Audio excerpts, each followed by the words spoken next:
नमस्कार, आप सभी का स्वागत है लखीपुर ऑनलाइन एआई चैनल पर।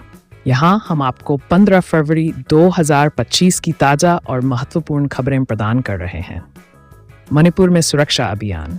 सुरक्षा बलों ने मणिपुर में प्रतिबंधित संगठनों से जुड़े 9 उग्रवादियों को अलग अलग अभियानों में गिरफ्तार किया है।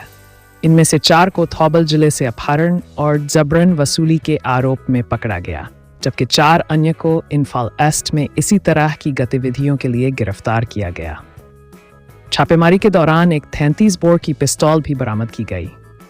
Mizoram state credit seminar. NABARD के मिजोरम क्षेत्रीय कार्यालय ने आइजॉल में एक स्टेट क्रेडिट सेमिनार आयोजित किया। इस कार्यक्रम में मुख्यमंत्री लाल दुहोमा शामिल हुए।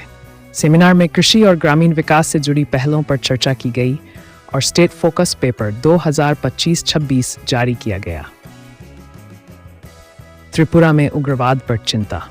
सीपीआई नेता जितेंद्र चौधरी ने त्रिपुरा के मुख्यमंत्री से मुलाकात की और राज्य में उग्रवाद के पुनर्जीवन के आरोपों पर चर्चा की। उन्होंने इस तरह की गतिविधियों का मुकाबला करने में अपनी पार्टी के समर्थन का आश्वासन दिया और राष्ट्रीय संप्रभुता के प्रति सीपीआई-एम की प्रतिबद्धता दोहराई।